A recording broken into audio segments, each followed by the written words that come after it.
level for criminal vacature and expungement to make sure that they're aware that this exists and will refer cases to us. And we have a whole team in terms of checking for eligibility, making sure that they're a right fit. In some of the tougher cases, we will also pull in some political power, so we might be reaching out on some of these. We have them cornered. No, I'm kidding. No, you're one of the easy ones to work with. Because sometimes, unfortunately, particularly with some of the older cases, right, where there's less clarity in the documents that show that it's trafficking, we really will need to rely on some outside pressure to explain why this is a trafficking case and deserves this relief. And Tanya, we've got human trafficking survivors right now in jail that need our support and our help. Talk to us about this demand in terms of, are we seeing an increased demand here within the United States and even across the globe of these individuals, of the buyers, seeking the content, seeking to sadly, like, rape these young women and men? What are you seeing? No, again, understanding buyers and understanding, what makes them buy or purchase. What makes them buy? Well, if you look at statistics, you'll see that high frequency buyers or habitual buyers, they've been doing this for a long time, and they were actually influenced to do this for the first time by their peers. They're influenced by their peers to do it. And so it takes education, healthy relationships, looking at people as people, right, and respecting us in that way. And so even when it comes to legislation, making sure when we're creating policy that it speaks to the whole of the person. Because look, when society finally holds buyers accountable, we as survivors, we feel like that society saying, we're sorry this happened to you, right? Because then the cycle begins to end. And that's what we are looking for. Right. Congressman, I want you to wrap this up here. What's your message to our coalition partners, to these NGOs, even to our international partners, of what we can do to slow down the demand, really be able to help the victims? What's your message? I think publicity matters. I think publicity absolutely matters. You go into an airport and you see something, say something. There's the human trafficking hotline stuff. I think that matters because people don't think of it in their backyard. They don't think of it in their neighborhoods. They don't think of it in their community. They think of it as over there somewhere, the next state, the next town. And so, look, the advocacy absolutely matters. And for here, I say pressure matters too. Finding, and look, there's a million good ideas on any subject in this town. What's the bandwidth like to get it done? And just keep pushing. It might not be your day today, but it's going to be your day tomorrow. So don't get discouraged. This bill was tried a couple times and didn't succeed. It took the right mixture of timing and kicking over the right anthill at the right time, which we did. It was fun. Thank you, Senate. That was actually a lot of fun. But it took just the right amount of pressure at the right time. So keep doing what you do. It matters. And for members of Congress, we're not, maybe they don't like to say this publicly, but we don't know everything. We don't know what you know. And so you sharing this experience with us really helps inform our decisions on how we treat really good public policy. This was a bipartisan effort, but it still took a lot of oomph to get it across the finish line. You all got it done. We're proud to be part of that effort, and we've got a lot more to do. So thank you all so much, Congressman Russell Fry, Holly, and Tanya. Thank you so much.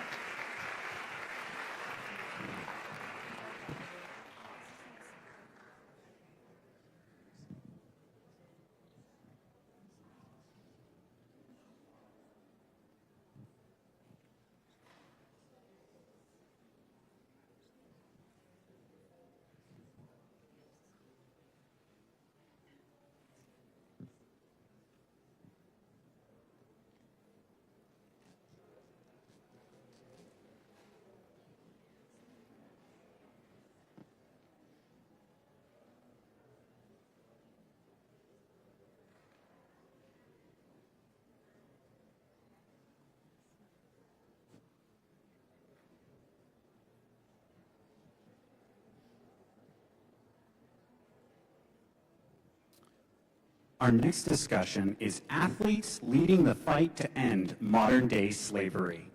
Moderating the panel is Mercedes Viana Schlapp, CPAC Senior Fellow.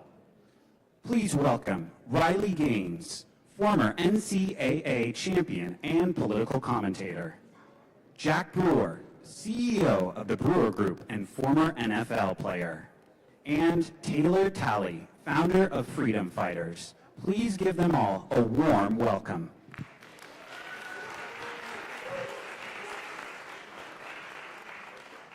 All right, you get me twice, but then you get this crowd. This is fantastic. I'm so honored to be with this incredible crew. I don't think pretty much none of you need any introductions in any way, so we're just going to jump right in. All right? Jack, since you're right next to me, I'm going to go to you first. Jack, faith-based organizations, part of this fight, not only from a prison ministry standpoint, but from an anti-human trafficking standpoint as well. What is their role? Is there enough out there to help the victims? My sense is no, based on what I've talked to with different folks. No, I mean, first off, thanks for having me, Mercy, and everyone at CPAC, and everyone for joining. This is such an important topic. In my playing career, I never thought it would even be an issue. Playing football, being on TV, going out, dreaming of playing in the Super Bowl. I would have never imagined that the Super Bowl is the #1 trafficked event in the world. You just didn't think that way growing up. And so I think athletes do have a unique calling to do something, to do more. I think one of the issues we have, Mercy, to go back to your question, is that sex trafficking, human trafficking, is so complex. It's changing. It's not what you think it is. Personally, I do a lot of work with fatherlessness and fatherhood. And so we have an agency and we work across the United States to empower the fatherless, right? Whether that's boys or girls growing up without a dad. You start looking at these numbers and you see that 85 to 90% of every teenage runaway, every teenage homeless child is fatherless. And so our foster care system is full of fatherless kids. We received, the last 3 weeks, we received 2 sex trafficked young ladies. One was trafficked from the age of 5 to 11.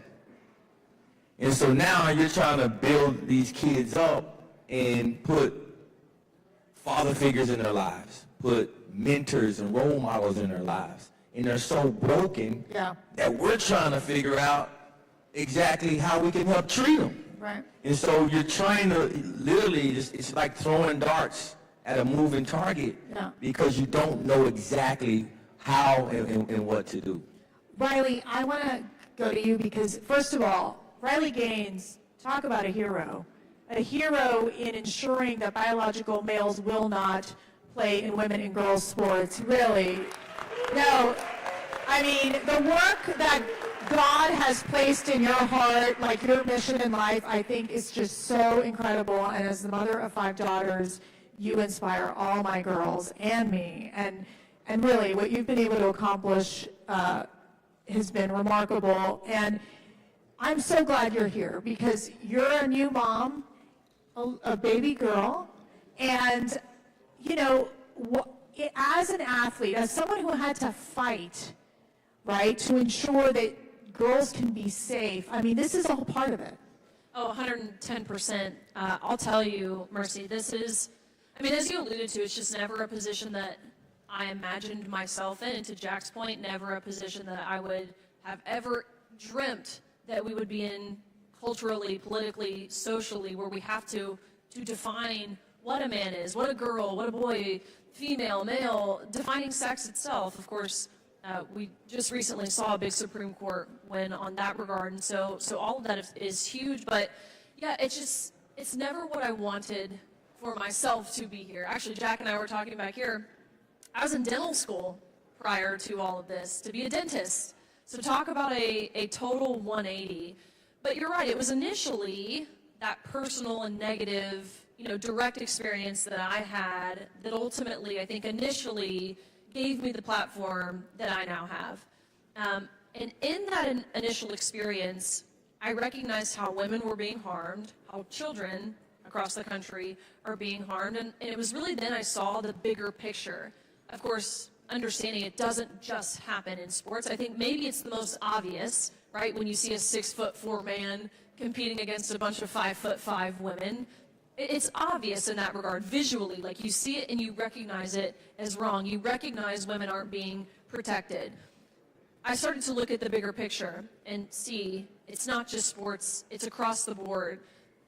Most people may know me as athlete or advocate, but I will tell you, combating human trafficking has become a huge passion of mine over the past few years, and something that I don't talk about much or publicly because I don't do what I do in that regard for any sort of praise or to post it on social media. It's to make real and lasting difference in the lives of oftentimes women, young women, on the prevention side, on the conviction side of these pedophiles, namely, and on the rehabilitation side. And so I serve as a board member on, it's called Covenant Rescue Group.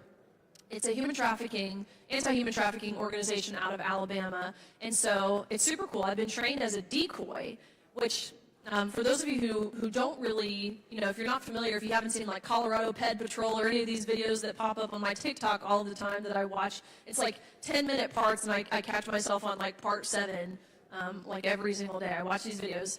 The decoy is the person who ultimately is in the hotel room or whatever the setting is that lures these pedophiles into a position. You're working with DAs, you're working with law enforcement to have enough to convict them and to put them behind bars, certainly where they belong.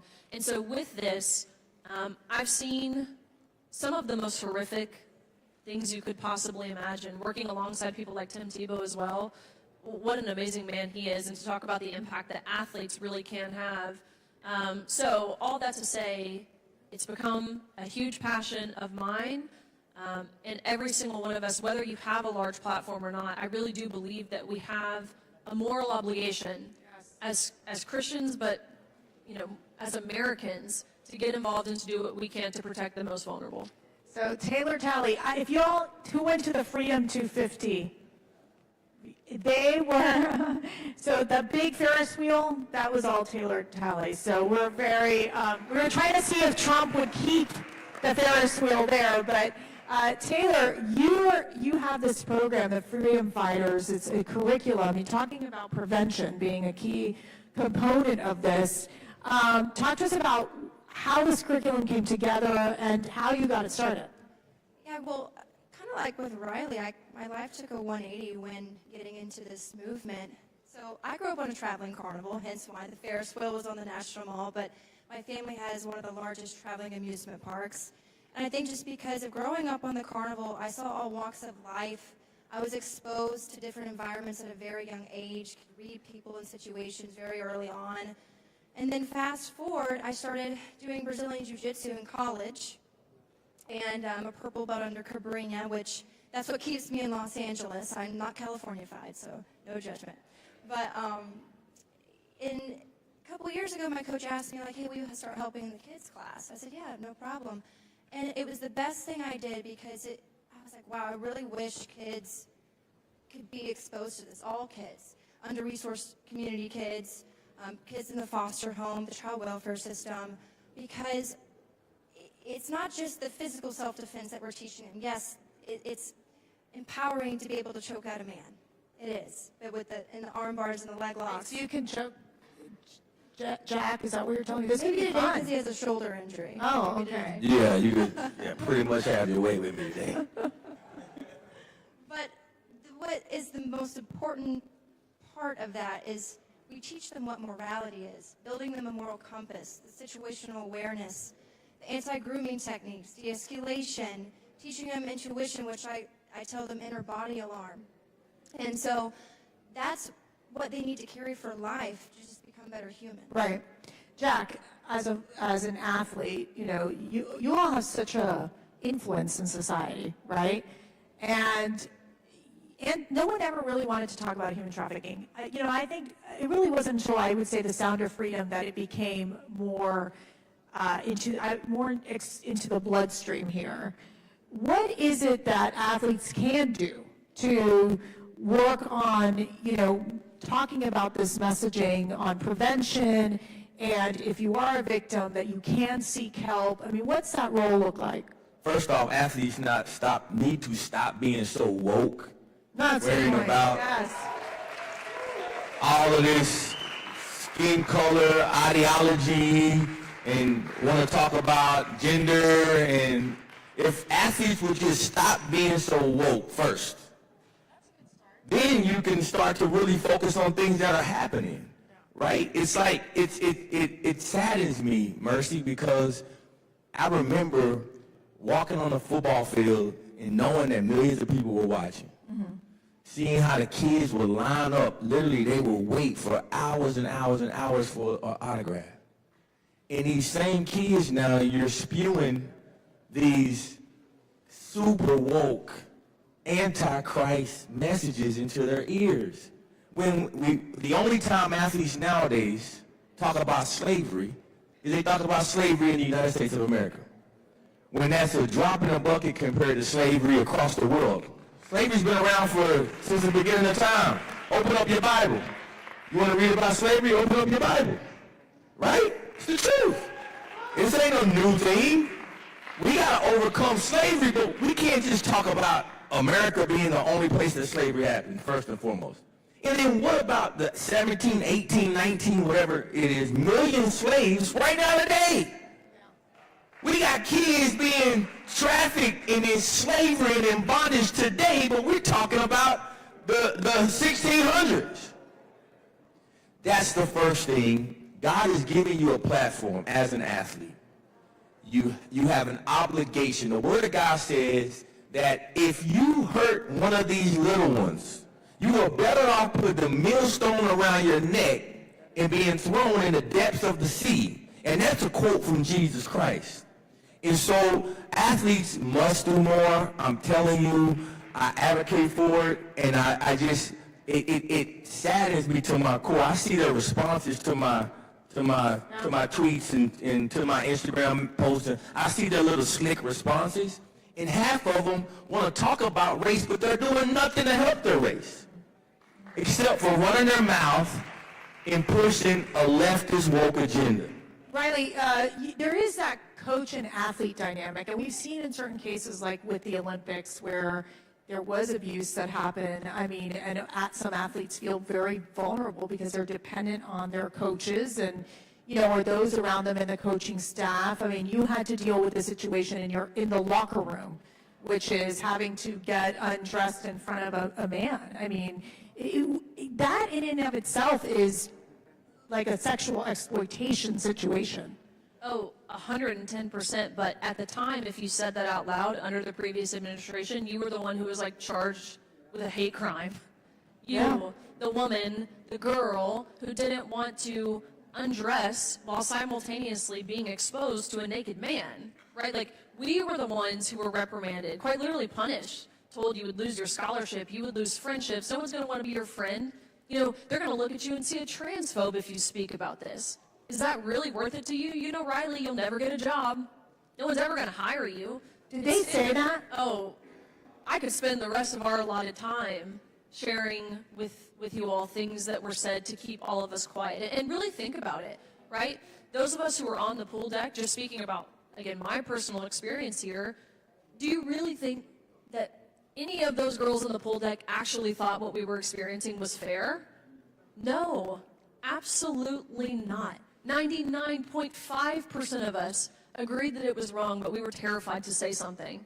And I'm ashamed to say that. And now, being the leader that I am, someone who's often called courageous, which, again, it's insane to me that it requires courage to say something really so simple, I'm ashamed of myself. I feel like almost guilt and responsibility for participating in the farce as long as I did. It took me being directly impacted before I found this to be a worthwhile cause to speak about. Not because I ever thought it was right, or I ever agreed with it, or thought it was safe, or thought it was totally cool and just to see a naked man in our locker rooms. I never thought that, but I was terrified, and understandably so. And so you make a really good point. We spend so much of our time, both, I mean, here in these halls at the Capitol building, legislatively we spend time, taxpayer resources, funds, talking about insane things that they say it's an 80-20 issue. I actually think it's more drastic than that. I would say it's a 90-10, if not even more than that, percent, where for some reason you have an entire political party taking the side of the 10%, which is absurd.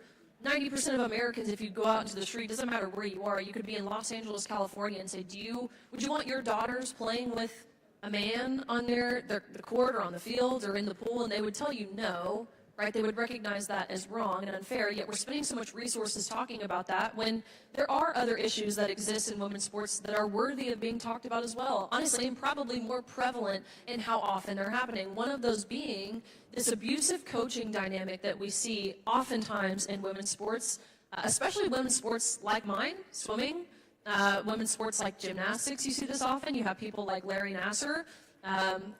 Even, again, to speak pretty candidly, and something that I haven't talked about really at all, I had two coaches during my time at the University of Kentucky who were ultimately let go in a very pleasant way, which is, again, even now talking about it is pretty upsetting, for abusing members on the swim team sexually. Two coaches during this time. And so, again, that speaks to the importance of Title IX as well, because it was my sophomore year. I was one of those people who had received some of the harassment, and so I went to my Title IX office. Prior to any of the exposure that I've now had of really understanding the gravity and the importance of Title IX, I knew it would have prevented something like this, and so I went to our Title IX office. That coach never set foot back on that pool deck again. Flash forward to my senior year, and we found out my head coach, who really I would have considered like my best friend. He never was any type of way with me, but a co-captain of the team, we found out after the fact, he had attempted to be and was successfully intimate with members of my team. That was like a total feeling of betrayal. And so these are all worthy conversations that we need to be having on the prevention side, again, teaching young girls how to recognize grooming from those in authority positions. But we spend so much resources talking about these insane things because the other side can't get their act together and recognize that men can't get pregnant, and that women don't need prostate exams, and that tampons don't belong in boys' bathrooms. I mean, these are insane things that we're wasting taxpayer dollars in talking about. But nonetheless, again, of course, while the fight is there, obviously those are worthwhile things, but it's insane that we have to combat that. And there's no such thing as chest feeding, for the record. Okay, Taylor, your advice, like, I think Riley brought up a great point on the grooming. What are the signs if someone's coming, to try to groom a young woman or man? Great question. So living in 2026, we're living in the digital world. I think I'm going to use that as an example because I actually have a chapter in the Freedom Fighters curriculum called The Digital Trap. I think it is so easy to prey on, not even just a child, any individual for that matter, through an iPad, an iPhone, the app Roblox, kids like to play, and they build a relationship with the child. So my 12-year-old niece is on Roblox, and she didn't even know what the word trafficking meant. Thank goodness we had that conversation. But there was an example of a 12-year-old from Sacramento. Her dad actually found me through Freedom Fighters, and she was talking to this friend for like 3 or 4 months on Roblox.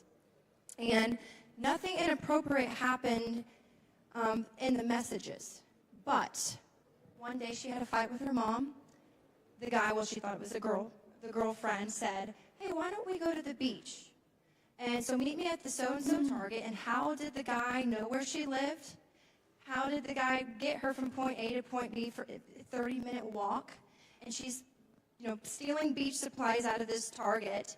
And thank goodness that her picture was shared online like 900 times where like another mom in Target saw her and reported it. But when they're going through the messages, they just formed a relationship with this child, and like pride on her vulnerability. We're in an identity crisis. Everyone is, not just children. Right. It's up to us to kind of build the freedom fighters for the next generation. But the question is, how do we do that moving forward? But Jack, it goes back to the relationships. You mentioned about the fatherless society, but there's also regular people that are, middle class folks who are, mom and dad are there, but there is this problem where they are connected so online that becomes their relationships, and that's where they end up in trouble. It is, and there's one word that I promised before I left here I was going to make sure that I highlight. Which one? Sin. Seeing. Sin. S-I-N. Oh, sin. I was like, ooh. S-I-N. Where are you going with that, Jack? Everything that everyone up here has talked about is sin. Yeah. And if we don't start teaching our children to be able to identify sin and identify righteousness, know the 10 Commandments, and amen, get them back in our schoolhouses.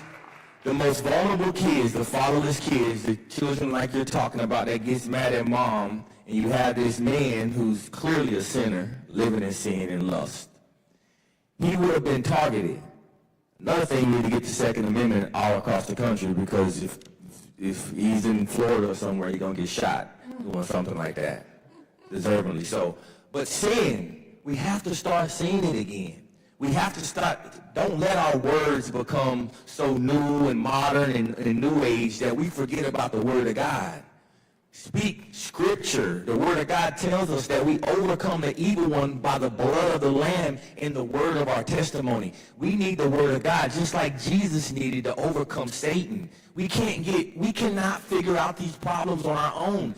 We're not smart enough to be able to do that. God created us to be vulnerable to Him. Our children are vulnerable to Him, but if they don't know Him, then what can they do? That's the reason why we see such a spike everywhere. So my encouragement to everyone, man, if you're fighting sex trafficking or human trafficking, you can't do it without this. No, yeah, amen. I want to just add something really quick to that. When we visited the Sisters of Mary in Chalco, Mexico, which is this incredible facility where these 50 nuns take care of about 4,000 girls who either have been abused, live in poverty, been human trafficked.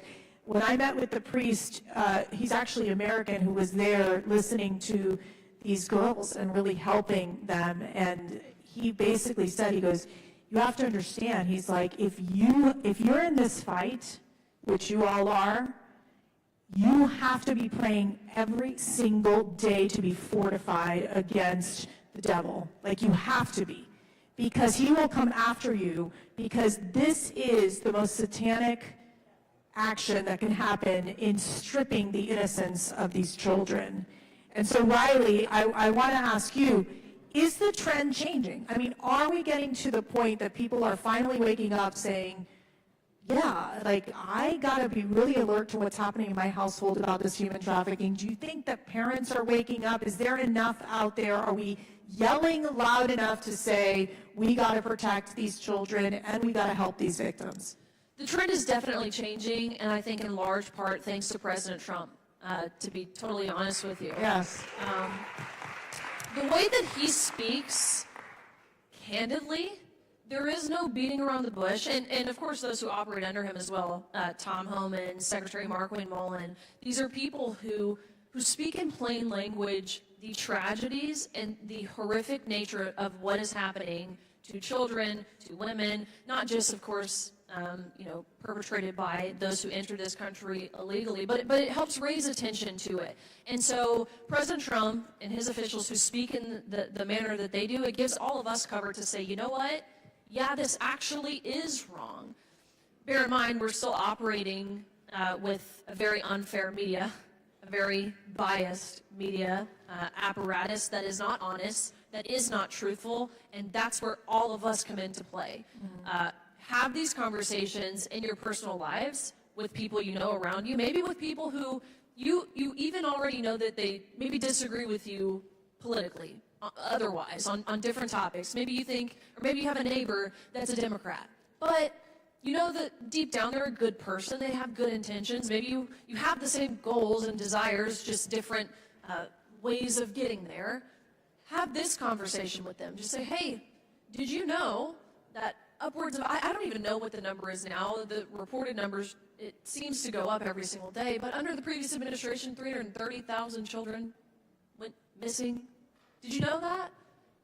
Any good, decent person, regardless of their political affiliation, would say either yes, I knew, no, I didn't know, but how can I do something about it? Have these conversations. You must, whether it's posting on your own social media, again, in your personal daily lives. That's how we really make change. And it's true, the cliche, and it sounds cliche, the saying of courage is contagious. It's really true.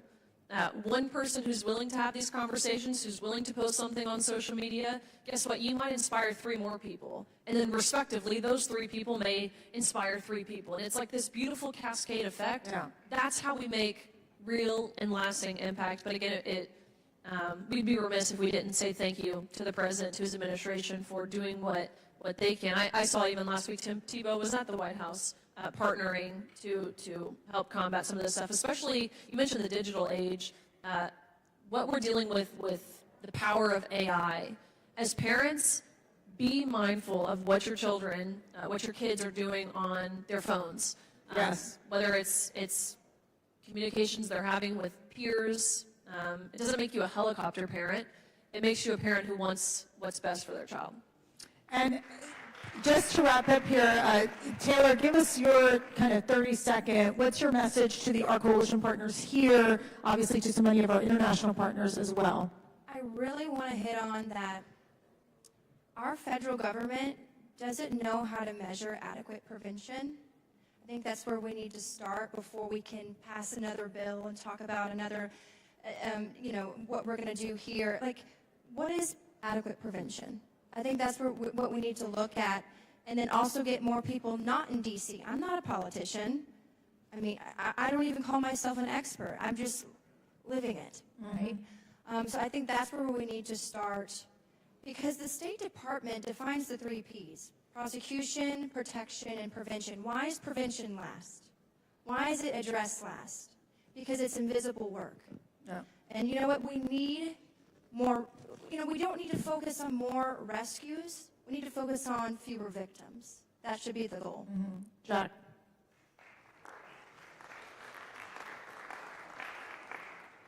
I'm going to use my time just to read a quick scripture.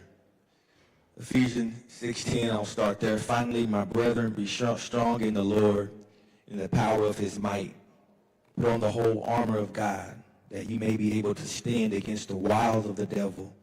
For we do not wrestle against flesh and blood, but against principalities, against powers, against the rulers of darkness of this age, against spiritual hosts of wickedness in the heavenly places. Therefore, take up the whole armor of God, that you may be able to withstand in the evil day, and having it all to stand.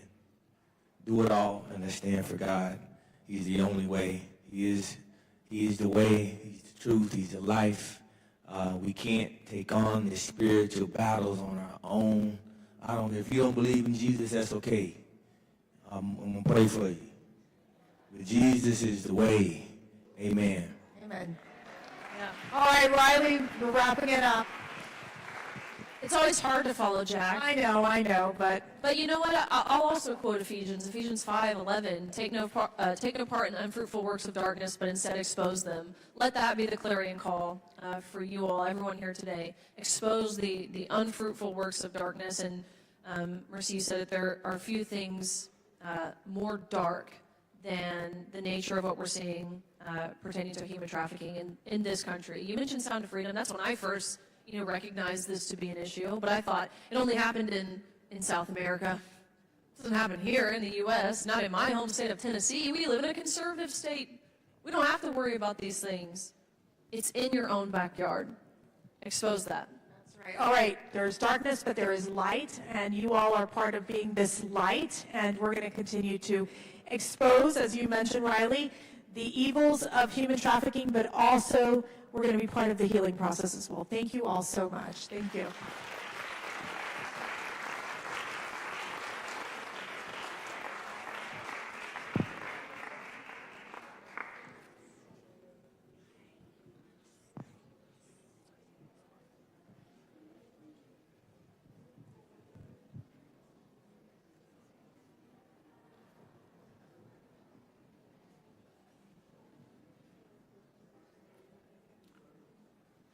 Ladies and gentlemen, please welcome our next panel, Faith and Fighting for Freedom.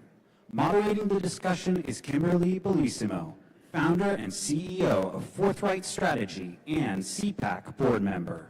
Joining her are Basil Boz, founder of the Association for the Recovery of Children, Katie Gorka, chairwoman of the Fairfax GOP, and Bruce Duty, founder and president of Cross Country 3. Please welcome our panelists.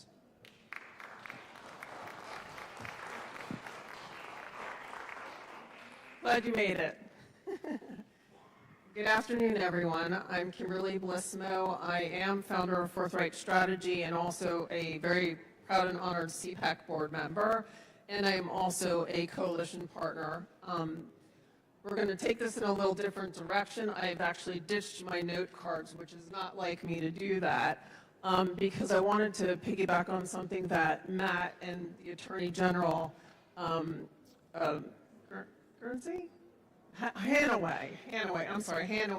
was talking about. And she mentioned a case of somebody who was trafficking their own children. And that happened to me with somebody that I went to college with, and he became my business partner. He was somebody that looks like a lot of the gentlemen in this room. He was a pedophile. And he was trafficking, he wasn't even trafficking, he was using his own children and selling them their pictures, their likenesses, had cameras in their bedrooms, in his bedroom, with a 2- and 3-year-old child, who happened to be my godchild, and was trading these images on the internet for no money. It was just the bartering back and forth. And I bring this up because it's not really talked about as much. We're talking about the trafficker, we're talking about these sex traffickers, but it's also happening behind the scenes in our neighborhoods with people that we know. And this happened during the Obama administration. And after this happened, I was alerted that he was getting arrested. And this was a few days before an election. I have a few high-profile Hill clients. And I thought about something that, oh my gosh, he could have done this in our office. No one came to our office. This was, like I said, under the Obama administration. And I called Homeland Security. And I said, told them what happened. I said, I think you need to come over here and check this guy's computer. He had more images on our work computer than he had at home. And these were images with children, with animals. It's something that's not talked about. But I say all of this because it is happening in our neighborhoods. It's happening with someone that you think is your best friend or your business partner and who wears a business suit. And it's probably why a lot of this is not getting solved, because there's too many normal people who are involved with this. So I say all of this to ask all of you, we're taking this in a little different direction, because all of you have so much experience in this, and I'm going to ask you each, and I'm going to introduce you also. Basil Boz is founder of the Association for the Recovery of Children. Katie Gorka, chairman of the Fairfax GOP, and my friend Bruce Duty, founder and president of Cross Country 3. I'm going to ask you guys each a question, and you can take it wherever you'd like, given what I've just told you, because there's a lot of reasons this isn't being solved. And this was also a person who went to Mass every week. So it's really shocking. So I'm going to ask you each the question, what does real healing look like for survivors? Because I feel like I am a survivor in a way. This was horrific for me. It was traumatic. I almost lost my business. I could have lost my business. And making phone calls to people who were elected to Congress, and Matt was one of those people that I had to make a call to. And they were also supportive of me. I didn't lose one client over this. And I'm grateful. I'm grateful to God, and I'm grateful for the experience, because it brought me here to get some peace and to maybe help in some way help solve this problem. So I'm going to start with you, Boz. What does real healing look like for survivors, and why does the spiritual piece often get left out of the recovery programs? So thank you, and thank you all of you for being here. You know, as I was flying up here to DC and I attended the last CPAC, I got to thinking that, you know, all of you didn't get dressed up to just come and have a good time. And most of you know enough about this issue, but what we never talk about are solutions, all right? So what I came today with are some solutions.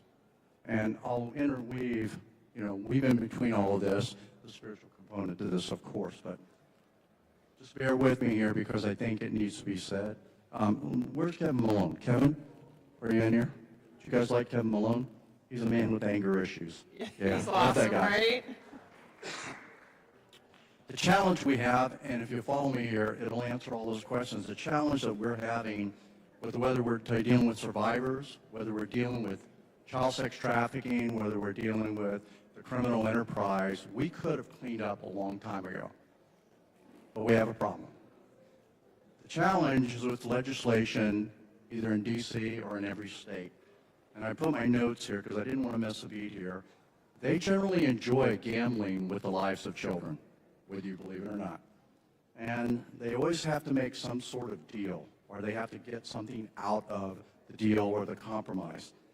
And rather than doing the right thing, I've actually been told by some legislators when I talk about doing the right thing, that doing the right thing is subjective. Guess what? It is not. It is not. Doing the right thing is based on some God-given wisdom, some truth, and basically some common sense. These are things that we actually lack with most Americans in the country today. So why is that? So before I answer that question, I just want to lay a foundation for you. Just remember this, and this is on the spiritual component. God doesn't need your belief or your disbelief in order to exist, all right? Amen. So any arrogance that you have and you think he does, you need to get rid of it, because I challenge everyone in this room. As a warfighter that's been in the trenches for a long time, the day comes that God calls you for an eternity and you don't want to go, do yourself a favor and try to stop it and see what happens. It doesn't work that way. We are not unto ourselves, even with this issue, and God is actually the giver of wisdom and common sense and something called truth. Frankly, the only people I see really applying that in D.C. these days are 47, the president, people like General Mike Flynn, Pete Hegseth, and everybody else that wants to support the Republic.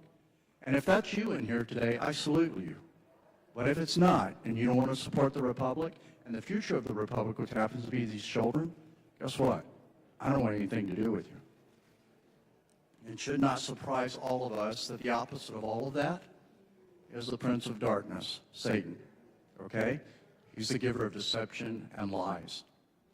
And so whoever you serve is going to influence your decision-making.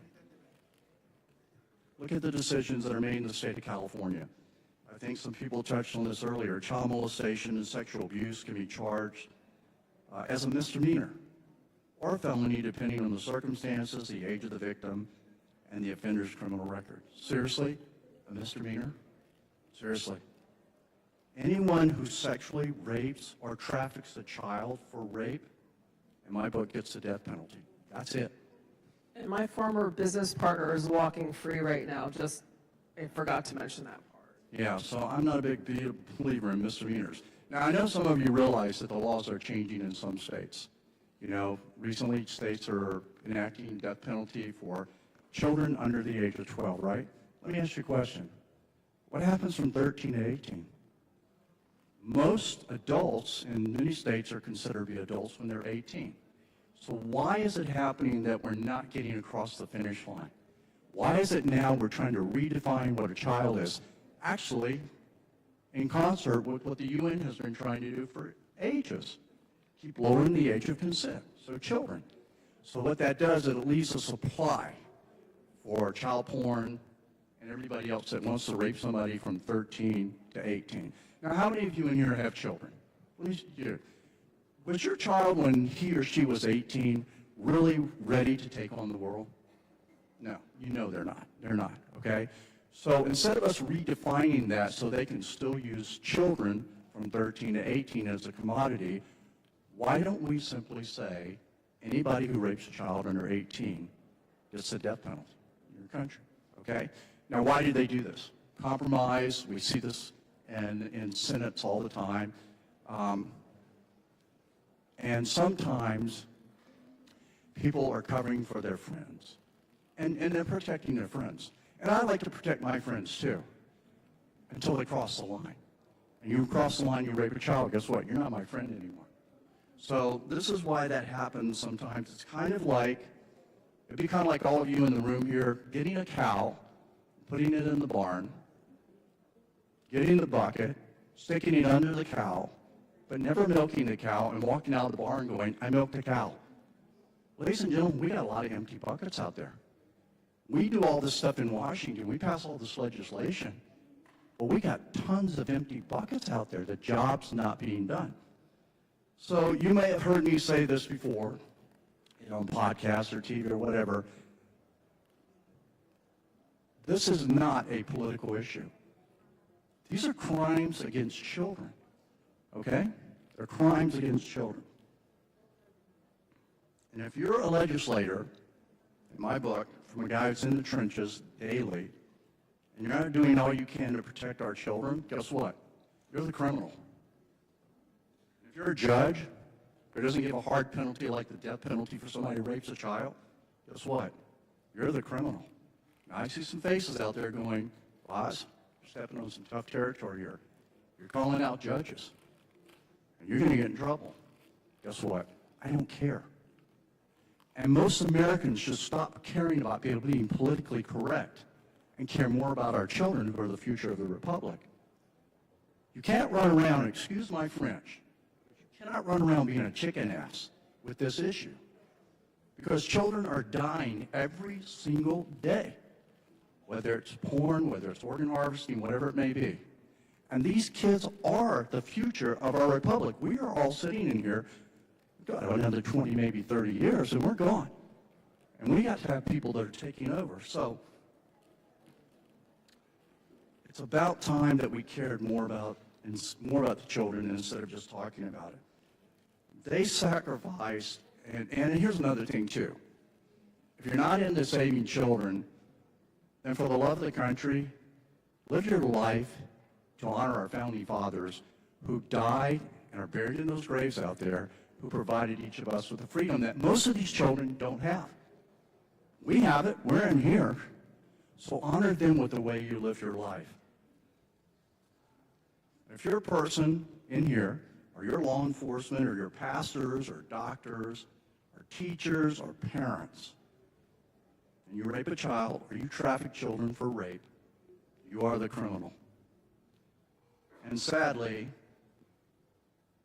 if you're a citizen in this country, and you're in this room tonight, and you're not doing anything to help these children, guess what? You're the criminal too. So when you go home tonight, look in the mirror, you ask. You go, well, that's easy for you to say, Mr. former CIA art guy. You got all this training and stuff. Okay, Spanky, let me tell you something. You and I have something in common. Every one of you has something in common with me. We both have 24 hours in a day. So the question is, what are you going to do with yours? What are you going to do with yours? When did we allow evil? I'm finished up here. When did we allow evil to become so strong?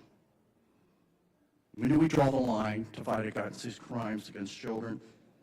For the average American mother or father that I talk to all across America, when they say, you touch my child, I will kill you, I sympathize with them. I sympathize with them. That is what the people in our country are demanding, and we're not seeing it through the broken judicial system. When 47 puts into law that a perpetrator who rapes or sexually abuses or sex traffics a child under the age of 18 gets a death penalty, you will see this issue dwindle away very, very quickly. and he will also be known as the greatest president of our time. It will not be his economy. It will not be grocery prices. It will not be his diplomacy. It will not be the wars that he fights. It will be how he saves our children, because they are born of our flesh. And we have shown through one administration after another that we are willing to sacrifice everything for our children so that they can grow up to be adults. So if Mr. President is listening to this, sir, let's give them that chance. Thank you, Boz. So, Madam Chairwoman, the better half of the Gorka family, would you please weigh in? Yeah, sure. First of all, I just want to say thank you so much for sharing that story. I know that that was not easy, and it's such an incredibly powerful statement about how it lives among us, and we don't see it. It's incredible. So thank you. Thank you. Yeah. So I'm here because of something that I did in the first Trump administration. I served for a time as the press secretary of Customs and Border Protection. This was in 2019, and if you remember at that time, it really took the Trump administration a number of years to be able to shut the border. We take it so for granted now, like, we use the language, he turns off the tap, but it was incredibly difficult, and I think it was one of the single biggest successes of the first Trump administration, all the multiple pieces that he was able to put into place to shut this down, and then made it possible when he came back in to shut it down again quickly. But before it shut down, I had the opportunity, because of my position, to go down to the border. And I have to tell you, that's what has gotten me involved in this, because what I saw shocked me completely.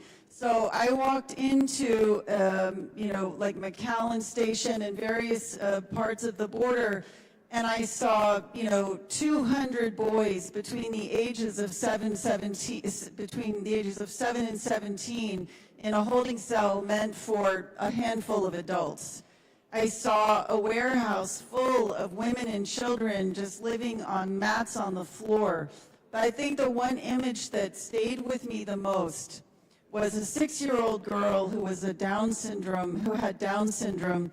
A man had brought her across, claiming she was his daughter so that he could get across, and then once they were across, he left her. And I still wonder what happened to that girl, because she had no advocate, she had no protector. And I think one of the greatest tragedies of our age is the exploitation of children that cynically happened because the Democrats wanted more voters. And I'm sorry, I know we're trying to be bipartisan, but that's how I see it.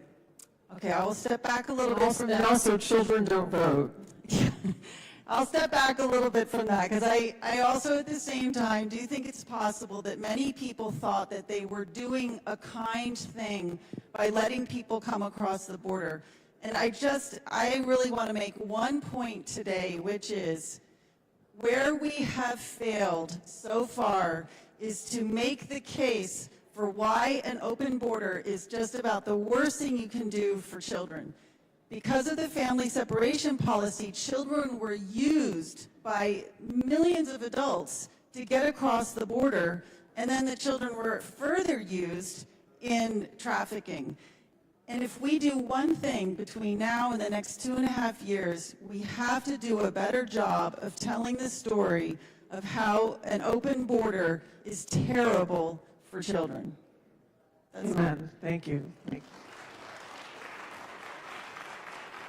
you need me to read the question again, or do you got it? So I think I got the question, and it's about the healing of the child or the survivor. What does it look like spiritually, maybe physically, mentally, and emotionally for the person that's gone through that kind of traumatic experience? And it makes me think of Michelangelo's work at the Sistine Chapel, that for centuries, people that viewed that thought that it was dark and gloomy and even shadowy. They had some art restorers come in that were incapable and incompetent. They came in to restore the Sistine Chapel, and it did not do its full work. And so it continued decades after decades of people coming in to see the Sistine Chapel and only to see something that looked dark and gloomy until they brought in a group of art restorers that were capable and competent. And what they did was remove the grease, the grime, the scum, the soot from the candles, all the dirt and all the dust. And when they did, they found vibrant blue and radiant green and golden hues. The Sistine Chapel was full of color. We just didn't know it at the time. Every child, every boy, every girl, every man, and every woman is created in the image of God. In human trafficking, particularly with children, what you end up with is a child that loses their identity. They don't know who they are anymore. Looks dark, gloomy, no hope, no horizon, no potential, and no promise.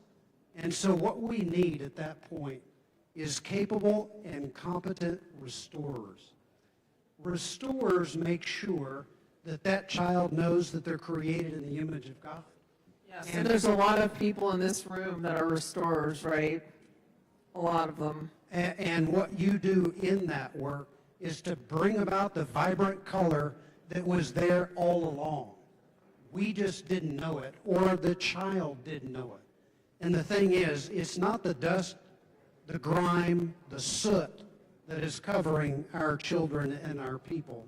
It is shame, guilt, it is the loss of dignity and the loss of hope, and it glooms over that child's identity.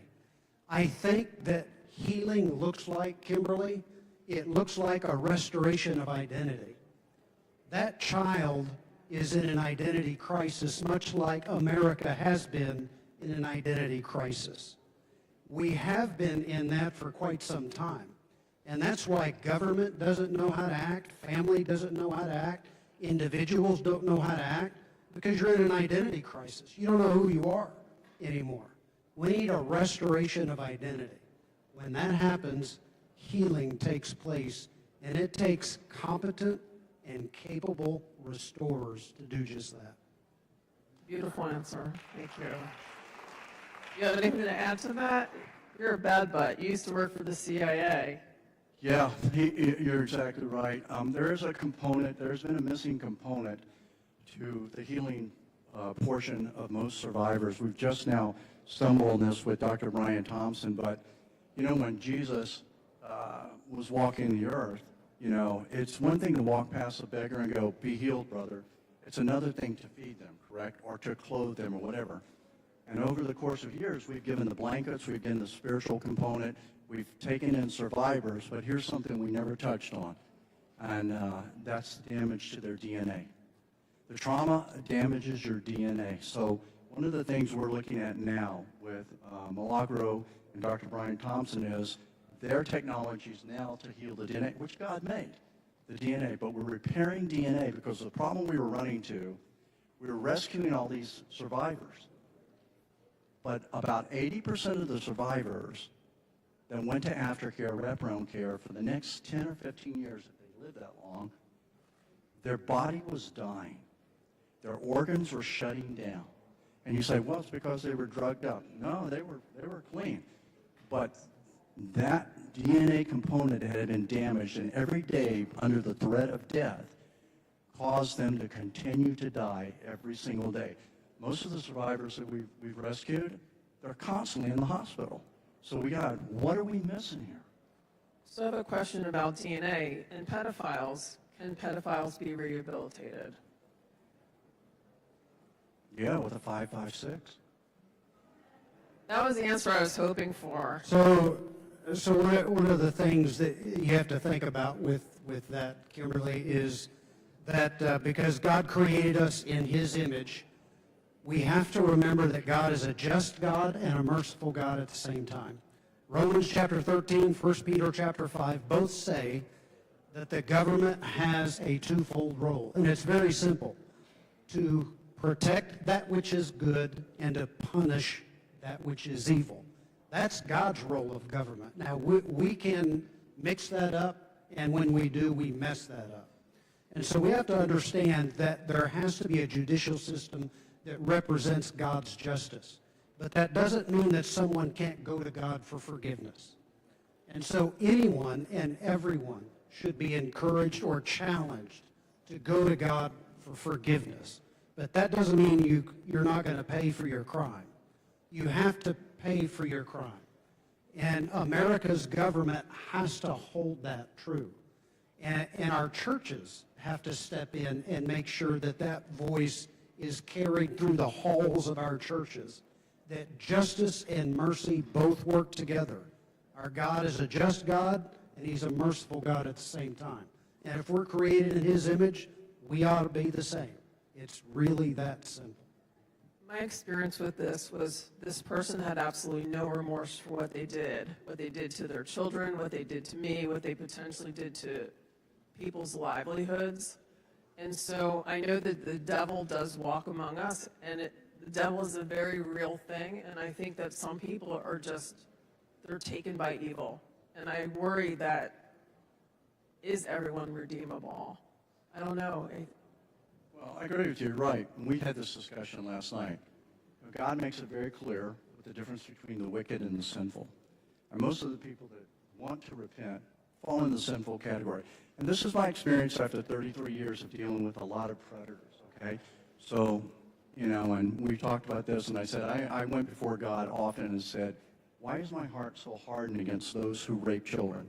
When I find the 7-year-old girl chained to the closet floor with cigarette burns all over her body, not fed in days and yet raped 15 times a day, and with so many STDs that she's lucky that she'll live to be 12.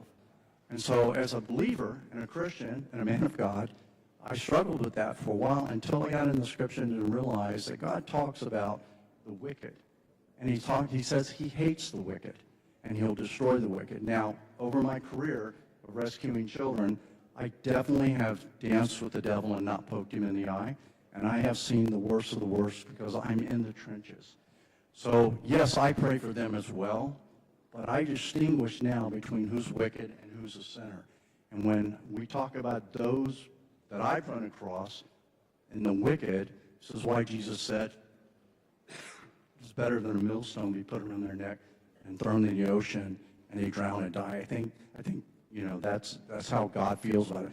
So I like to be able to feel the heart of God. This is why Satan attacks children, because he knows if he wants to hurt the heart of God, this is what he does. It's the most heinous crime in the universe. So, yes, I agree with you 100%. They have the opportunity, and God can change anything. I mean, he can open the Red Sea. But in our society now, after I've prayed for them, if they don't turn, then guess what? They are the wicked. They spit in God's face. They'll rape another child, whatever it may be. And when do I draw the line and say, you know what? This is not a society you can be in. And guess what? I'm not going to pay taxes for you the next 50 years to stay in prison. I'm going to find a short rope from a tall tree, and that's where you're going to go. Because if it were my child, I'll tell you what, I would do everything I could to make sure that my children were never hurt again. I don't second guess. Look, rattlesnakes in Texas, when I'm digging down there, there's no friendly ones, okay? They bite you, they're going to bite you again. So I'm not trying to say that we should not be merciful. We should. Because if I wasn't merciful, there are a lot of pedophiles that would not be alive today. But what I am saying is to be able to distinguish between the wicked and sinners is very important. When you're in the trenches, pulling kids out of these situations all the time. All right, you're focusing on the wickedness and the sinners, the ones who are truly the worst of the worst, because they're the perpetrators. But I just want to say, I don't think we can neglect the policymakers and the people who've been in positions of power who had to have understood what was happening and didn't stop it. And Yes, amen. I was really grateful for whoever it was this morning who said they wanted to see people go to jail. And I just Stay in jail. in jail. And I think that this too is something that we have to talk more about. We're going through a really profound reckoning right now in our country as a whole, as we discover sort of the depth of the corruption and the evil that's been going on.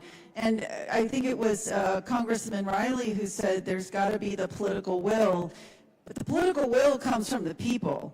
And I think we've got to make it clear, we want this reckoning. We've got to get back on just footing in this country.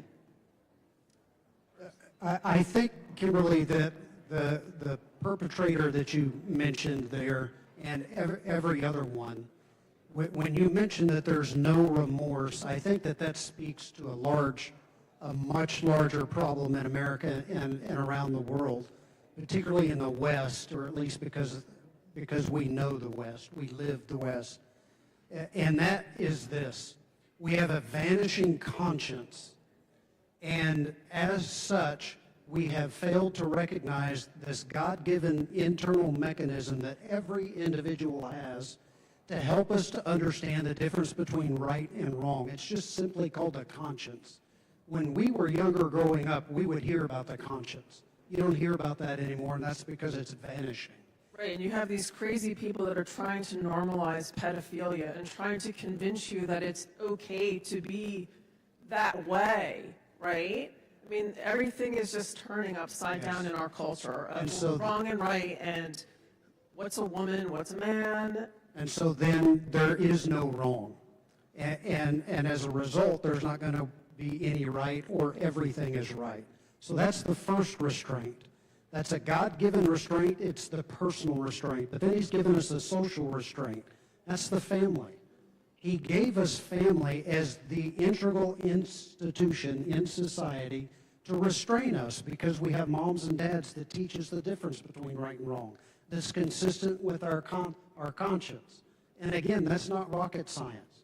But if you tear down the conscience and then you tear apart the family, you've torn down the personal restraint, you've torn down the family or social restraint, and then you have the spiritual restraint, and that's the church. So what's happened? If our conscience is weakened or vanishing, we no longer speak the truth from our pulpits. And in the halls of our churches, we're more about making people feel good about themselves than telling the truth. And so then we have a church that has lost its restraining power. And then the fourth restraint is the government. So it's personal, social, spiritual, and then there's a national restraint, and that's the government. And again, if the devil has his way, he will make his way into each of those restraints and make it as if, well, we're just so weak, we'll let anything happen. And I think anything has happened because the devil does not stop doing what he does, and that is deceive and accuse. And we need to remind our survivors and our children that the accuser is the devil. God has made you in his image, and you are worthwhile. You are not a commodity to be sold and to be bought. You are precious in the eyes of God, and the church needs to proclaim that. The government needs to protect that. Yeah, I see, and you're exactly right on the challenge we're having now, because we're in the field. We have two challenges. One, this isn't starting in the communities, and it needs to if you're going to do something about it. It's your backyard. You got to cut your own grass. Don't leave it up to the government to do it. That's why we have We the People. And the second challenge we're having recently, and we're very aware, is the number of pastors across America that are being arrested now for pedophilia or for rape. A lot of it's coming out. So when we try to do a restoration program that includes faith, you've got survivors going, I'm not going to that church. Those people are just going to rape me again. We have a case we worked on where a girl was, she was trafficked all of her life. She went to a very large church in a state, and she was introduced to a female youth pastor, and on a given night, she went over for popcorn and the girls' night over, and she was the only girl that showed up. The youth pastor told her, well, just go get your pajamas on and go change. And she went into a room. She didn't realize there was a lock on the outside of the door. The youth pastor locked her in there, and about 30 minutes later, a sheriff came over, and she and the sheriff brutally raped this girl for 4 hours, started trafficking her again. I remember having a conversation when we were trying to rescue her out of trafficking, how she had been brainwashed to believe, according to the scriptures, that she was a slave. And they showed her all the stuff about slavery and all that stuff, and this was what God's purpose was for her in her life. So when we start asking our survivors to trust in our faith-based community, we've got to clean house first, because this is what I hear constantly when we rescue a lot of people. Now, a lot of the kids, we don't hear from them. This is usually like a 15-year-old or a 14-year-old, and they've already experienced rape within their church community. So this is something you have to pay attention to, is like clean up your community, because if we're gonna introduce them to God, then we've got to introduce them to a God that really loves them, and separate what God does, like you're talking about, from what man does. It's got to be a point. We just can't take them and just say, here you go, we're turning you over to this, because right now it's probably not going to work real well. Thank you, Buzz. We just have a couple minutes left. Katie, do you have a final thought? So, no, I love this statement, though. You've got to keep your own garden clean, and I think it really is on all of us to engage in our communities. I mean, it's, I live in the Tysons area, which is a really challenging area for this. And again, I mean, it is difficult and challenging. I'm so taken by your story. Just the idea that you can live alongside someone for not like those decades. Yeah, and have no idea. And so I think we all have to be just super vigilant to the signs, however small they might be. And I think the only way that happens is if we're gathering together in our communities, committing to it, and staying alert. Thank you. Final thoughts, sir?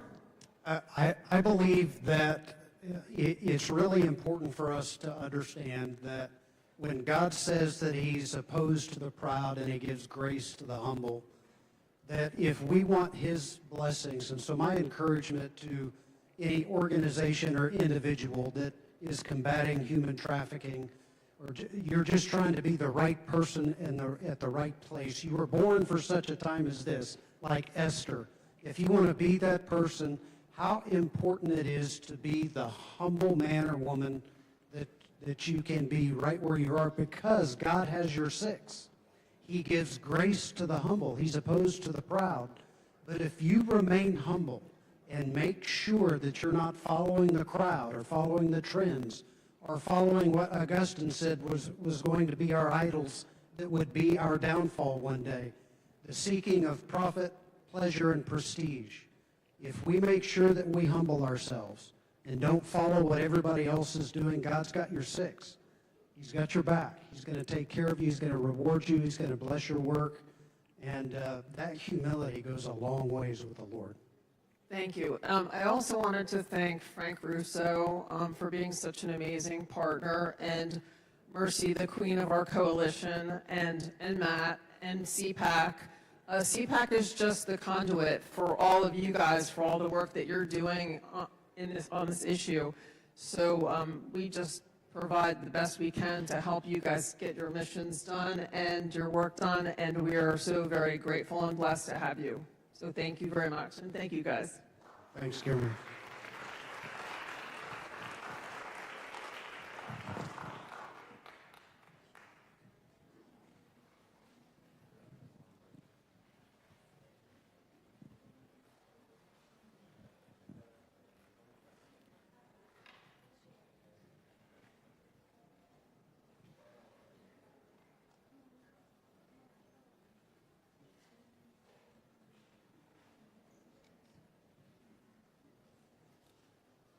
Please welcome Congressman Chris Smith of New Jersey.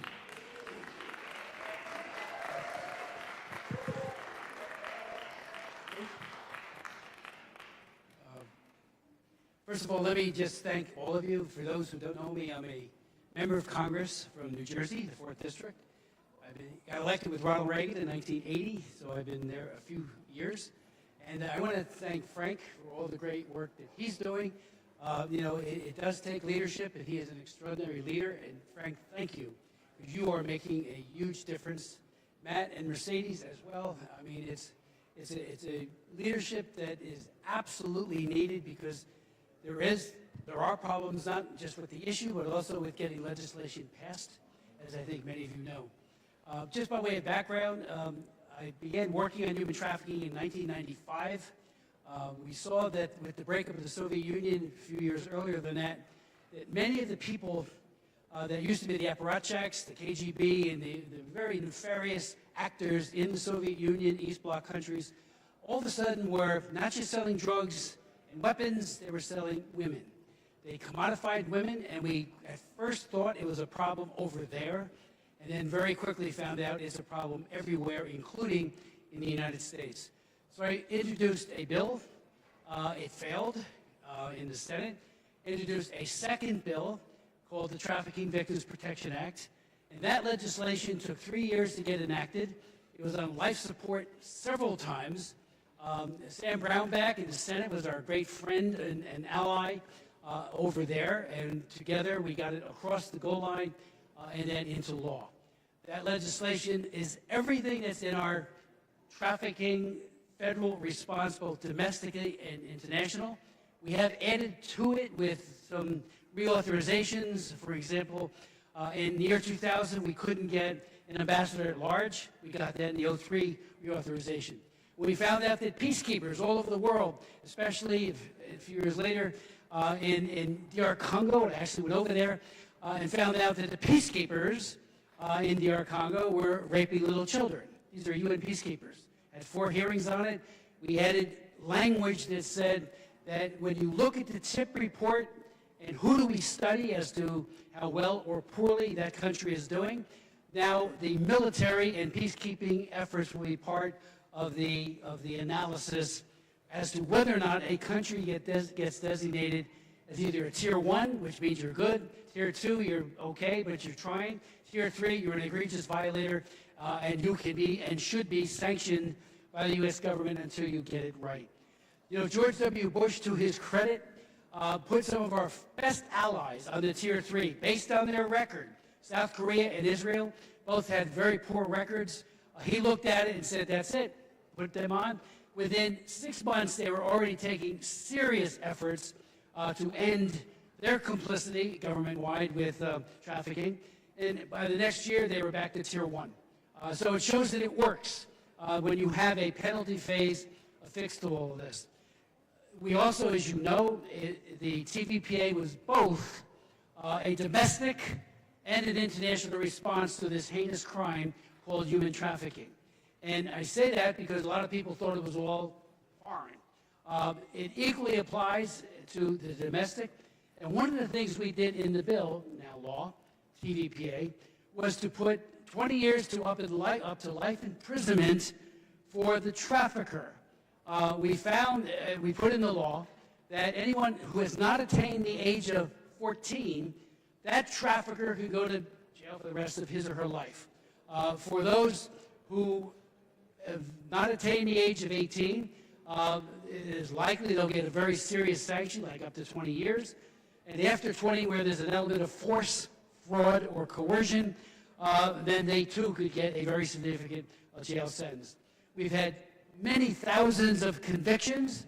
One estimate, and that's a few years late, we don't have a more up-to-date one, 5,200 of the worst are behind bars for between 20 years to 50 life because of their terrible engagement in human trafficking. We also put in a provision that was at first controversial, that we never treat a trafficked person as a criminal. And teenagers, there's no such thing as teenage trafficking. That's a total oxymoron. It doesn't exist. In my mind, in the minds as we got this passed, they too cannot be prosecuted. And then around all of that, we built a whole array of protections.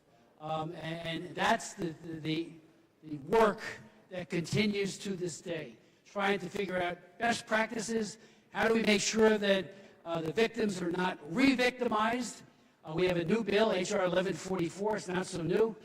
It got passed twice in the House, last Congress. The Congress before, I was the author of it. I couldn't believe it. It died in the Senate because of opposition in the Foreign Relations Committee by Bob Menendez, who was then the chairman. I appealed to him over and over again. Just pass it. You can do it by unanimous consent. Who's going to object to it? And he wouldn't do it. So we lost 4 years there. And now this year, our bill is ready to go. It's already been approved by the Judiciary Committee, the Education and Labor Committee, and of course the Foreign Affairs Committee. It's all ready for House consideration, and it has not yet been voted on in the House. So I'm angry, and I hate to say that, but the delay is denial. And I keep arguing, the longer we delay, the more of these new services don't get put into effect. For example, we put in a provision for $35 million a year, times 5, it's a 5-year bill, for housing, to make sure that trafficked women have a place when they're rescued to live, so they're not re-trafficked because of their vulnerability. We also have wraparound services across the board, mental health and the like, to make sure, again, the woman, as best as possible, or man, but they're mostly women, are reintegrated, loved, and cared for, so that they can get back into it with education and then maybe employment if that's what they want. Gina Kavala, who's sitting over here to my right, she's testified at several of our hearings. What an advocate, and so many of you know or are, someone who has experienced the cruelty of trafficking. Holly, and to me, you are the greatest advocates ever for not only having good public policy and good law, but good, aggressive, and faithful implementation of the law. It's one thing to have a law, and then, it sits and collects dust through lack of faithful enforcement. So we are calling on the administration to enforce existing law and to embrace this new bill, which we named, by the way, after Frederick Douglass. Frederick Douglass was one of the greatest abolitionists who ever lived on earth. He was a Republican, I would point out, and his great-great-grandson worked with us Kenneth Morrison, in writing this bill. So we put a big emphasis on prevention. We have a provision in this bill that K through 12, every child in this country should be educated to be situationally aware as to what to look out for, what are the signs, how drugs are very often used to ensnare and then to retain a victim. And the more people are aware of this, friends, educators, the less likely, it empowers everyone, especially potential victims. That's in the bill. And we have a big rollout that we want to do with the Department of Education and HHS, and the bill is still sitting waiting to be considered on the House floor. So I'm calling on my leadership to pass it, and to pass it yesterday. We thought it would be up last week. It did not get up for a vote. Hope springs eternal. I've been assured by the Speaker that they are going to bring it up. Now, I say, when? Do it. So, again, you guys are really the advocates that can help make the difference to get this over the line. And then we go into implementation. And just let me say one thing about implementation. After we got the TPP passed, George W. Bush was the president, and when you talk about faithfulness and implementation, at first they didn't do it. So I kept calling over to HHS, calling over to having meetings at the Justice Department, and said, where is it? Even the T visa, to help women who have been trafficked overseas to here, to give them an ability to get protection and their families, because we put in a family provision so they don't say, okay, you go and leave the terrible situation you're in. This is the trafficker talking. We'll go after your little sister in Moscow or wherever it might be. So he gave them protection as well. They weren't doing anything. And I said, I didn't say it to the president, I didn't get to see him, but I said, it says, you shall do this, you shall do that. And they weren't doing it. So we did a big hearing of oversight. I'm a Republican. I'll call out a Republican or a Democrat any day of the week. And then we started to get some things done. So we've got to really redouble our efforts. This Frederick Douglass Act will make a huge, huge difference. There's money in there for prosecution. You know, prosecutorial discretion is such, as you all know, that the prosecutors can decide, what am I going to go after? What am I going to go after? What am I going to focus on? We want this to be at the top. You know, there might be others like terrorism at the top, but don't in any way denigrate this on your list of what you want to do. Make this right at the top. So that's something that's embedded in the bill in terms of money. And I would finally just say, I'll answer any questions if that's permitted. I'll finally just say this. Epstein was being prosecuted under the CPPA of 2000. Maxwell got 20 years. She would have never gotten anything, because what are they going to do, use the Mann Act? When we looked at the Mann Act, we said, what a nothing burger this thing is. You know, maybe you get a year or two. And prosecutors don't do anything because it's just not worth their, you know, they want something where the penalty is commensurate with the crime. And that's why having 20 years to life is so very, very important. But Maxwell got 20 years. Now, P. Diddy also had a very serious problem with trafficking, but he was prosecuted under our law, TVPA, and the Mann Act. And they gave the jury the ability to pick and choose, you know, what penalty, under which law will we, you know, provide or met out the penalties. And they chose the Mann Act. So you got a slap on the wrist. So we're again asking the Justice Department to admonish the U.S. attorneys to go all out, find these people, rescue the victims, and prosecute the perpetrators. So I'm very optimistic, angry again that we've had such a long delay. This could have been passed 4.5 years ago. And you know, why is a reauthorization important? One, it tells the administration, I mean, if you don't have the legal authority embedded in the law to do all of this, yes, you can get some of it covered year over year by appropriations process, but if you don't have it in there in black and white, it gets diminished, it gets demoted, and that's what I'm concerned about. And also we have brand new things in it, like I mentioned, the housing piece and some of the others that will make a serious difference, in my opinion. I had a woman come up to me after I spoke at a conference that the former Attorney General of Virginia held, and she says, that's me. I had no place to live, and I got re-trafficked. So we've got to meet the needs wherever they are, and this legislation makes a very faithful effort to do so. But again, I can't thank you enough, and I can't thank you know, the Schlaps for doing this and getting us all on the same page. Talk to our leadership, ask them to put it up. Talk to the president, you know, to get this and say, I want this bill. You know, when we did the 20th anniversary of the TVPA in a big White House summit, it was beautiful. You know, a lot of great speakers. The greatest speakers of all were women who had been victimized, who told their stories, and you could have heard a pin drop. And I learned that lesson myself. When the TVPA in 1998, 99, it looks like it was dying, like so much legislation does in this place, I brought over two women that my wife and I had met in Leningrad, St. Petersburg it was called now, then too, in 1999 at a human rights summit. And we spent 6 hours listening to their stories. They were unbelievably moving. The brokenness was just, we brought two of those women over, they testified, and that helped get the bill moving again. Because everyone's saying, oh, what's this? When I talked to a half a dozen U.S. attorneys in 1998, 99 about trafficking, their first question was drug trafficking, right? I mean, it was always drug or weapons, but almost always just drugs. And I said, no, people, women, children, men who are trafficked and turned into commodities. So now that's changed, but we need to sustain and expand this, and the Frederick Douglass Act does just that. Thank you so very much, and God bless you.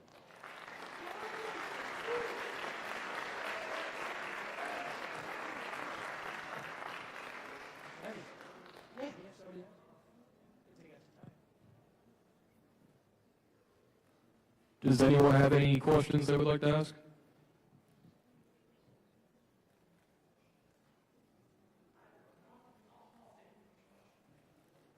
It's late in the day, I'll break the rules. Thank you all again for being here. And I have to tell you really quickly first, Congressman, we would not do this work if it wasn't for folks like you, and really you in particular, who led us to this light.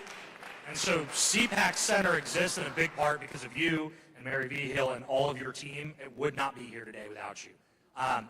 Could not agree more that HR 1144 is such a priority. You mentioned talking to the president, talking to members of Congress. I want everyone here to leave today with an action item with a little bit of homework. What does that look like? What do they specifically need to do to make sure that there is pressure and momentum to get that bill over the line? First and foremost, that I have talked to him, almost like Willie Loman, wearing out my here he is again talking. But it asks the speaker, and I think this speaker is tremendous. Ask Scalise, I love him too, he's a great guy. But this has to be put on the floor. And again, if you have any contact with the president, it would be great for him to say, I want the bill. You know, he's for it. I've been told that it gets to his desk, it'll be signed. But, there's something to be said about pulling it in, putting some pressure on. He does it on a lot of other important issues, and it makes this House and Senate stand up and take notice. So, but, and again, he signed our Frederick Douglass Act in 2019, with great flourish, White House ceremony, and then did that 20th anniversary of the TVPA itself, and he was out with his all get out. So we just need that push. And again, what did this Frederick Douglass pass by last Congress and the Congress before? We had 400 votes. I mean, that's a bipartisan, that's a groundswell of support, and it will pass. It'll pass with a huge number if we get it on the floor. Thank you. One question left. I got time for one more question. Go ahead, Kate. I'm going to actually just make a comment. Congressman Smith, I just want to thank you for being such a champion for children, especially the unborn children. You've been a champion of that for decades now, and we appreciate you so much. Thank you so much. All children are precious, including the unborn. And you're going to hear from Jan in a moment. We do have another bill, a trafficking bill dealing with organ parts. Twice now, 2 Congresses, I have a bill called Stop Forced Organ Harvesting Act, and it's mostly Falun Gong and the Uyghurs who are having their average age 28, 50 to 60,000 people killed in China every year. Falun Gong, they take their organs. I mean, it's something that Joseph Mengele of Nazi Germany would love. Our bill would criminalize it. We parallel the language for the TVPA, up to 20 years imprisonment. Goes after people that we can't reach in China with all kinds of sanctions, and puts more robust reporting on the part of the State Department. And that passed 406 to 1 more than a year ago, sitting over in the Senate. So that's it. Thank you. And you got to read Jan's book. That's great. I couldn't have paid you for that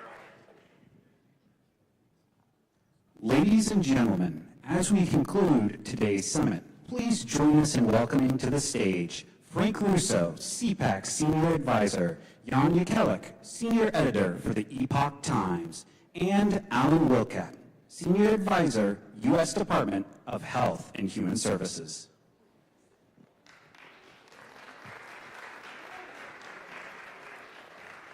Thank you all, and especially those of you who have stuck with us throughout the day. It is an important sign that we are continuing this fight and that we're willing to put up with, an extra panel or two. It's important because we want to make sure that you're hearing from all voices within this movement and all sides of this movement. And so I could not have, Congressman Smith, I'm only joking for ethical reasons, the check is in the mail. We could not have had a better transition because, Jan, I want to talk about an issue in trafficking that is unfortunately becoming more and more prevalent and really has been prevalent for years. But until you were able to bring it to light, folks in our community and certainly folks in government were not paying close enough attention. And that's organ harvesting. Can you give us a little bit of what it really is and how we got to this moment where we're finally treating it like the serious crime that we all know it is? Absolutely. And I'll thank you to Chris, Congressman Smith, for speaking about this at the very end. I call it a killed to order forced organ harvesting industry that can only happen in one place in communist China. I'll explain how it works in a moment, but Congressman Chris Smith you know him as a hero of this unbelievably important legislation that's basically used to combat human trafficking in America. He's also the hero and like way beyond any other congressional member for the longest period of time dealing with this kill-to-order forced organ harvesting industry. And I remember just a few comments, right? He first documented in 1998 people being killed for organs, but not at large scale yet. And then later in 1999, he was the first to talk about the persecution of Falun Gong practitioners, which ended up being the kind of primary pool for organs. So Chris Smith is kind of done incredible work in Congress over many areas, and I want to thank him for that. So this, I wrote a book recently called Killed to Order. Miraculously, it ended up on the New York Times bestseller list. This issue was something that I would talk to. I've been covering it for 20 years, okay? When I would talk to people about it, they would mentally leave the conversation. That happened a lot, and I'll explain why. So, in an ethical transplantation situation, the way it works is, like let's say in the United States, if I need a new heart, someone has to have a catastrophic accident, usually a car accident or a motorcycle accident. And it has to be a very special kind of accident. There still has to be circulation in the body, okay? Because you can't transplant organs that, when there's no more circulation, they degrade. And also, because our bodies reject foreign objects, we have to match for blood and tissue, right? And then, so all of these factors have to play in. And it's very rare. So in a normal situation, suddenly you get this organ donor that appears because they had this catastrophic accident. And there's this field of people waiting to receive that organ, and there's an algorithm that's used to decide who gets it. In communist China, it's the exact reverse, okay? So, and a little bit of background, okay? In communist China, they have a history of creating class enemies. Okay, a class enemy is a group they decide they're going to struggle against. Okay, first group was landowners. They wanted to take people's land, so they pushed mass dehumanizing propaganda through the system to convince the rest of the society, to condition the rest of society to treat these people as dangerous, less than human, contemptible, right? And the only way out, you could confess that landowning was evil and you were glad that the Communist Party took your land. If you did that, you might live, okay? And they've done this to many, many groups over the years. In 1999, they did it to a popular spiritual discipline called Falun Gong, which had grown in numbers. It was very grassroots, very bottom-up. It had grown in numbers to be bigger than the Communist Party. 70 to 100 million people were doing it. You know, no money collection, no hierarchy, no worship. It was a very truthfulness, compassion, and tolerance. These were the kind of core principles. The regime decided to crush it. Eradicate it was the kind of official line. So they black-classed these people. They pushed mass dehumanizing propaganda into the system against them. But this group, for whatever reason, became the first group to actually actively resist being made a class enemy. They publicly said, no, we're not evil people. We're good people. Sometimes you'll see in the Capitol here, for example, people with these yellow shirts that say Falun Dafa is good or Falun Gong is good. That was the response, is kind of the slogan. No, we're not evil. We're good. And so what they did, they incarcerated a massive group of these people. And this is what set up the situation for this kill-to-order enterprise, because they started blood typing, tissue typing, and organ scanning people right there in the prison system, and they created a database. And now if I, as a wealthy transplant tourist, today I can go to China and I can pay 100 or 200 grand, it varies, okay? And I can get my new heart in 2 weeks. And the reason I can get it in 2 weeks is because the moment I pay that money, that transaction is made, my so-called donor, who's actually an innocent prisoner of conscience, is already waiting in a living organ bank, ready to be killed to order, so that I can live with that new heart. It's been going on like that basically for the last 25 years, to the best of our knowledge. It's only increased, and one of the biggest challenges is just having people accept that it's real in the first place. And I might add that Chris Smith authored the first congressional resolution that was passed around this issue that validated it, at least at that level. And he has the legislation he mentioned. There's another piece of legislation in the Senate, S4009, Falun Gong and Victims of Forced Organ Harvesting Protection Act. All it needs to do is get to the floor. It's actually been marked up. So progress is being made, but there's still a lot going on. There's still a lot of problems. Well, and I was going to say, if there's one thing you can leave us with, it is, yes, I remember when you presented to me for the first time, and now we've taken this show on the road to the Office of National Drug Control Policy. We're able to present to the Drug Czar and their staff, to the White House and elsewhere. The good news is that the minute that folks grasp this issue, they begin to want to do something about it. So you mentioned those bills. What is the next step here to make sure that we fight this head on, expose that Chinese Communist challenge, and then win in the end, which is to bring an end to that practice? So there's a few areas where we can make progress. And one of them, even for people who, sometimes people say to me, hey, don't we have enough of our own problems here, right? And we do have a lot of problems here. But the very least we can do is stop our own complicity in this. And I write a lot about this in here. For example, we train some of those transplant surgeons that do this here, right? We shouldn't do that. We provide funding. We provide grants from HHS, even in some cases. I'm writing a report right now as we speak. When I testified in Congress about this, Congresswoman Stefanik requested a whole bunch of information. We're putting that together for her. There's a whole bunch of things that agencies can do. We have university partnerships, okay, hospital partnerships. We offer technologies. It's the whole gamut, okay? We can stop doing all of that. This whole industry is tainted, unfortunately, the transplant industry, because you can imagine what the incentive structures are like, right? You have no reason to develop a proper industry if you have a whole living organ bank of people that you consider subhuman already. By the way, they added the Uyghur Muslims in the northwest of China when they realized they could get away with it. So a whole second group got added. This stuff spreads when you don't do anything, right? And there is this legislation, right? HR 1503, which is the bill Congressman Smith was just talking about. S4009, that's in the Senate. These are both really valuable pieces of legislation with teeth. I won't go into the details of how they work. There's 6 state-level bills that have passed. There's 6 laws now in states that prevent insurance, Medicare, Medicaid, for paying for China transplants. 44 states to go, and I don't see any reason why this legislation shouldn't be passed. And then someone earlier in the day mentioned Rotary, right? Rotary Club. Rotary Club has a dedicated satellite club now that's committed entirely to ending this forced organ harvesting atrocity. And people from all over different clubs around the world have joined it. It's actually one of their fastest growing clubs from what I've been told. So it's very interesting. There's ways for people to get engaged, even if they're not. I guess everyone here is, into changing legislation and so forth. But if you're just into raising awareness, that's been one of the biggest issues, is just helping people understand this is real.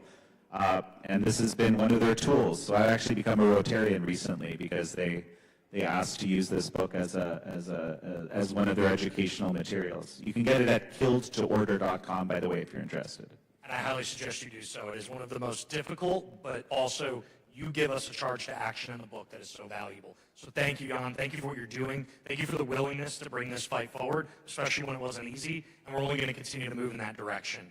Alan, I kind of yanked you back up to the stage, and there's a reason for that. I think folks here need to hear a little bit more about what the actual experiences are on the ground. And as someone who worked at a sheriff's office for a majority of your career, you understand what we experience and see on a day-to-day basis. We've heard from survivors, we've heard from the community, we've heard from federal law enforcement, national representatives. But I want to talk a little bit about the community and what this crime and what this work means to the community. And I think you've got a good story that illustrates that. So I'd love to hear you share that with our audience to close out our day.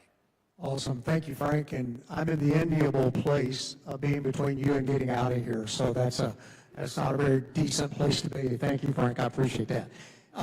So I'm just going to share just a quick story, and I think it will illustrate some of the work that's being done. So I spent over 30 years in law enforcement. The majority of it was at the sheriff's office. So I was a sheriff in Florida, in the Tampa area. And one of the things that we would do every year as part of our National Human Trafficking Awareness Month, which of course is January, we would do something called Light Up the Night. So Light Up the Night was on the second floor of the parking garage of an outdoor mall there in Pasco County called Wiregrass. And right next to it was Macy's. So Macy's was right next to this parking garage. One year we were having this Light Up the Night event, and this is back when I had influence with the sheriff's office, back when I was actually working.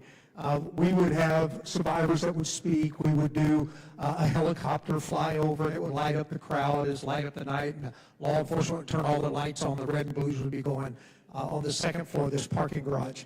And one year we always closed out with a candlelight vigil. The candlelight vigil was about honoring those survivors who had come out of the life, but also recognizing that there was a whole lot more that were still out there in trauma and hurting and broken places. And we wanted them to know that there was hope that somebody's coming for you. And so we would do that as a candlelight vigil. And I was doing the candlelight vigil one year when a gentleman that was well dressed was right at the edge of the stage, and he walked up to me and he kind of pulled on my pant leg. And I was like, thinking, what are you doing pulling on my pant? I'm a law enforcement. I got all this gear. You're not supposed to be touching me. And so he tapped on my leg and he said, I want to talk to you. And I walked off to the side there and he said, look, I'm the general manager of Macy's. And I heard that this human trafficking is happening in our community. What can I do about that? And he was weeping. I mean, tears flowing. I've got small children. What can I do to stop this in my community? As Macy's, what can we do? And that's where we could train your employees. Got holidays that are coming up. We could train your employees on what to look for. That's done. So they brought in a Sunday before they actually opened at noon. And I stood there, and I'll never forget, in front of the perfume counter. And I talked to all of his employees gathered there about human trafficking and what to look for. And I looked over at him, and he's crying again, just weeping. He said, this isn't enough. We need to do something else. What else can we do? And a thought struck me at that moment.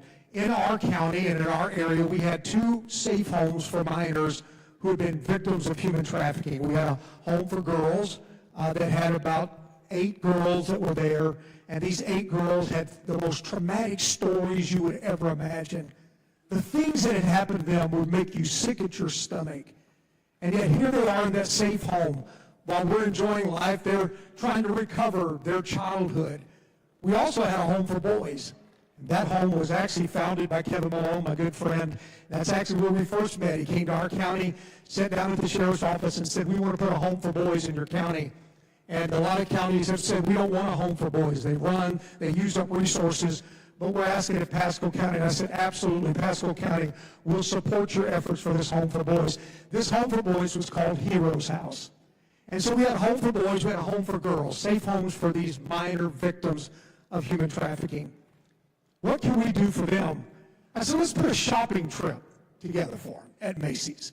Give them a $200 gift card and let them just go splurge. They've never had anything like this in their life. They've always been told when to get up, when to go, what bedroom to go into. Why don't we give them some time? Why don't we give them a chance to experience life? That's easy to do. We'll make sure. They opened up on a Sunday morning, about 9 o'clock in the morning, turned all the cash registers on, the lights were all on. The only thing that didn't work was the escalator between the first floor because it's on a timer, so they had to walk up and down the escalator. Fed them breakfast, brought the girls in first, and the girls began to shop.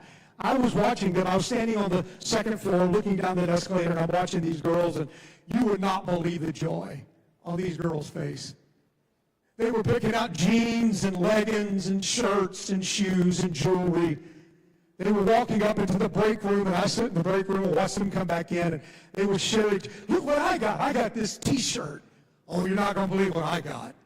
And this one girl, I'll never forget, walked in, and she's carrying this huge box.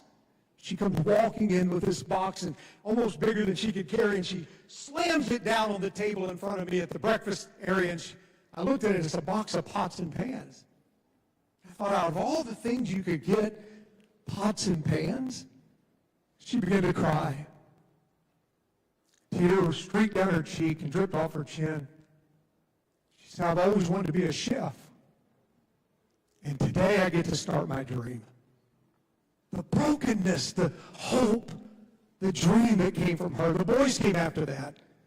One of the boys, I'll never forget, stood on the escalator, tears coming down his cheeks. I looked up and I said, hey man, what's going on? He goes, this is the happiest day of my life. I said, Macy's, the happiest day of his life. 2 days later or so, I get a ring on, I get an alarm on my Ring, a door cam. I turned it on my phone and I said, I wonder who this is. It was a lady there and she's standing there with this manila envelope and I didn't recognize her. I was on duty and I didn't recognize her, so I just let her ring again and I still didn't respond. And eventually she just put down the manila envelope and she left. And later that night when I got home, I opened up the front door and pulled out that manila envelope and looked at it. There was a letter and a note, and it was from the boys' home. It was from the hero's house. But when I looked deeper inside that manila envelope, it was this. This goes with me all around the nation. It was this shirt. I pulled this shirt out and began to unfold it. First thing I noticed was on the front of it, there's the sheriff's star. It's a 6-point star. I've always wore a 5-point, but I forgave him. It says AW for my name. But it was when I saw the back of it.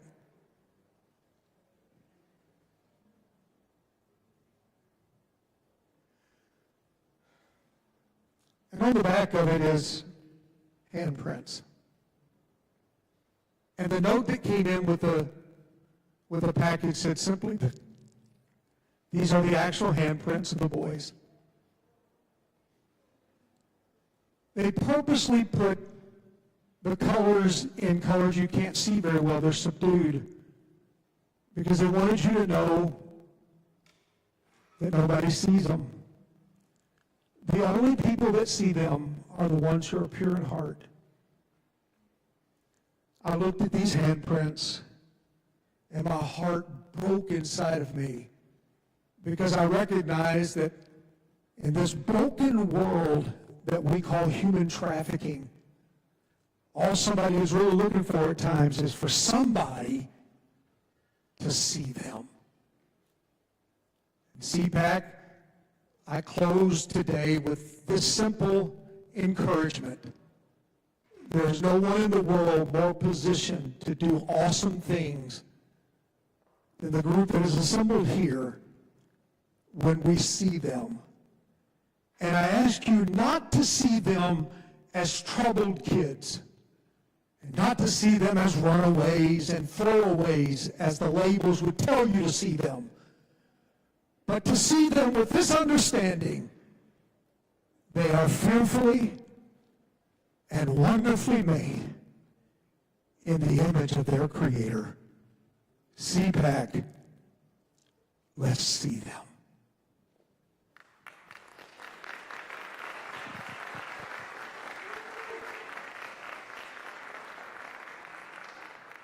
Well, you returned the favor because that's impossible to follow, so thank you, Alan. I want to take just a quick minute here to say thank you for being here. Thank you to everyone who was here earlier. Thank you to everyone who's here now. Thank you for every one of you who I hope will continue to be here for the long future. This conference happens every year, but the work does not stop here. The one thing I like to say in Washington, there's no such thing as a free lunch. You all got to come here for free today. Here's what I ask in return: that you come back next year and throughout the year, and you tell us how we can help you. What can CPAC do to better position you, whether it's move your legislation, help you meet the right partners, ensure that you're working with your communities in the ways that they need to work with you, working across the aisle, beyond the aisle, and beyond our borders. We are here because this is not an American problem, but I promise you we can come up with an American solution. So please stay with us. Please work with us. Please know the work stops when the trafficking stops. And we are not done today. We are only just getting started. Thank you again for your time. Thank you again for your commitment. And remember that God has put us on this journey. And I'm confident He's going to lead us to success. He wouldn't have started us if He didn't want that. Thank you again, and we appreciate all of your time, and we look forward to working with each and every one of you.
judge's order. And the department's response to this gross miscarriage of justice was not to accept responsibility or to take urgent action to correct the problem and seek the man's return. No, the department's response was to punish the department's own lawyer for speaking truthfully to the court, for what it deemed an act of insubordination, for failure to give full-throated defense to the department's illegal act. This is why we are here today. We are here today because the rule of law and democracy in the United States is under attack, not by a foreign adversary or some distant threat. The rule of law is being attacked and subverted from within, from an administration intoxicated by its own power and enabled by a supine Congress.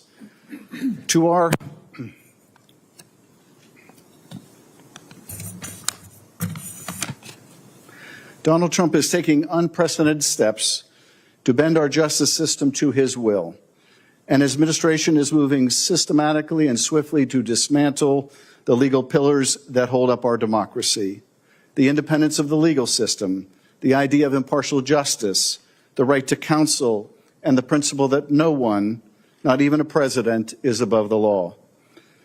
If Donald Trump and his personal criminal defense lawyers now running the Justice Department succeed, the consequences will be profound. The impact will be felt by Americans from all walks of life and by future generations. This is why Ranking Member Raskin and I have taken the extraordinary step of convening this unprecedented hearing. We brought together both chambers of Congress, the Senate and the House, to conduct real oversight and to serve as a check and balance, to hold those who misuse power to account and to carry out our constitutional duty. Convening this hearing was not our first choice. We have tried to get our Republican colleagues to hold hearings, to do meaningful oversight, to assert Congress's authority as an independent branch of government. But to our great disappointment, our Republican colleagues have abdicated that important responsibility. They have stood by as the president has run roughshod over the legislative branch and turned Congress into little more than a rubber stamp. So today we'll hold the first of what we hope will be more bicameral oversight hearings. We will do the investigative work that our colleagues across the aisle refuse to do. We will expose the illegality, abuse, and corruption of this administration and within the Department of Justice. We will have brave witnesses speak to what's actually happening behind closed doors, how the Trump administration continues to try to intimidate them from speaking out, and why it matters to Americans across the country. The Trump administration is following a well-worn playbook. History serves as a guide and as a warning.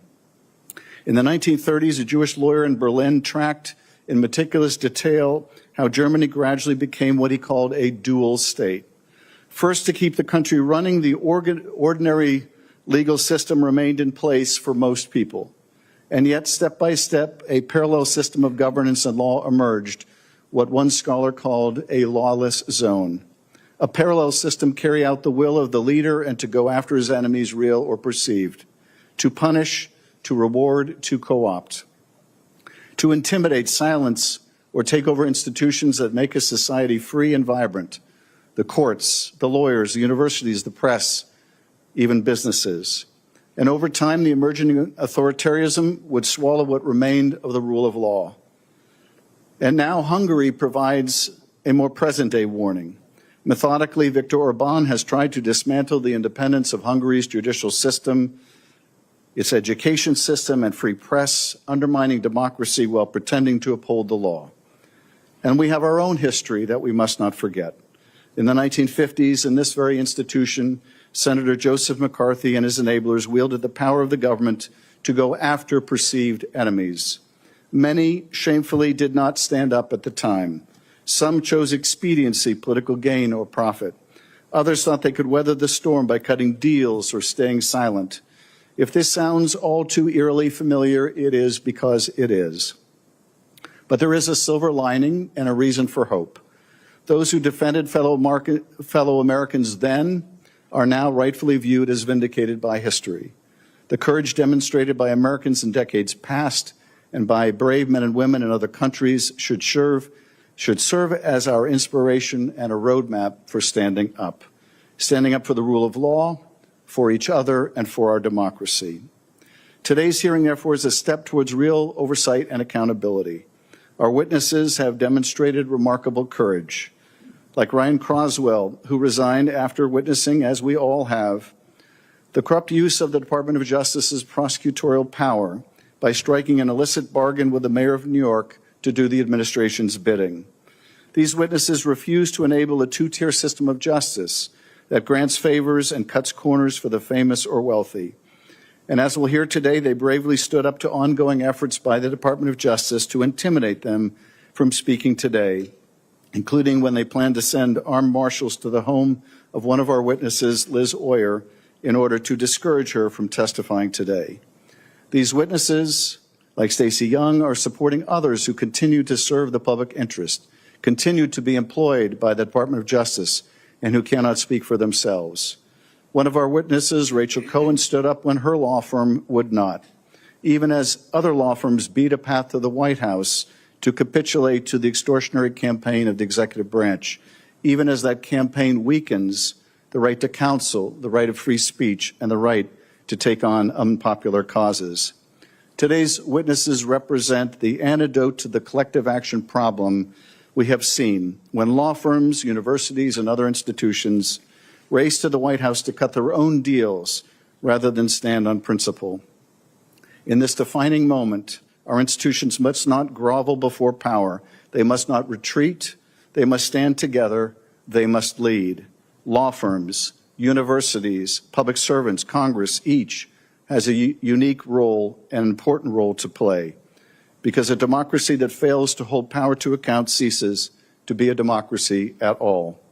Because we cannot allow the law to be twisted into a tool of personal or political vengeance or favor, and we cannot let threats to our democracy go unchallenged.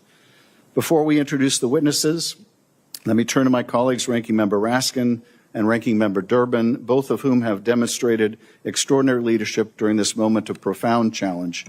I'm grateful that we are convening this hearing together, and I'm grateful for the courage of today's witnesses who have refused to remain silent. I now yield to my colleague, Mr. Raskin, for his opening statement, followed by Mr. Durbin. Well, thank you, Senator Schiff, for those moving remarks, and thank you, Ranking Member Durbin. Thank you both for working with us to hold this oversight hearing, which Republicans on neither side of the Capitol were willing to call. Special thanks to our witnesses today. Your bravery is inspiring to an anxious nation today.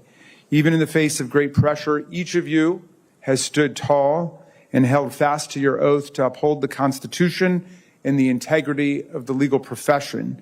Just as the president has crashed the stock market with his illegal tariffs, he has crashed the justice system with his dreadful appointments and vindictive policies. He's filled the leadership of the Department of Justice with his personal lawyers, unapologetically extremist sycophants like Kash Patel and Ed Martin, who elevate their devotion to Trump over any semblance of fidelity to the Constitution, the rule of law, and the rules of professional responsibility. Our witnesses are people who have refused to bow down and be complicit in the way so many of our colleagues have been complicit. The president fires dozens of DOJ lawyers simply for doing their jobs in prosecuting the January 6th insurrectionists who violently assaulted and wounded more than 140 of our police officers. The Republicans say nothing. The president issues executive orders banning disfavored lawyers and law firms from federal buildings, federal courthouses, federal employment, and federal security clearances unless they offer him blind loyalty and millions of dollars in free pro bono services for his pro malum causes, and the Republicans say nothing.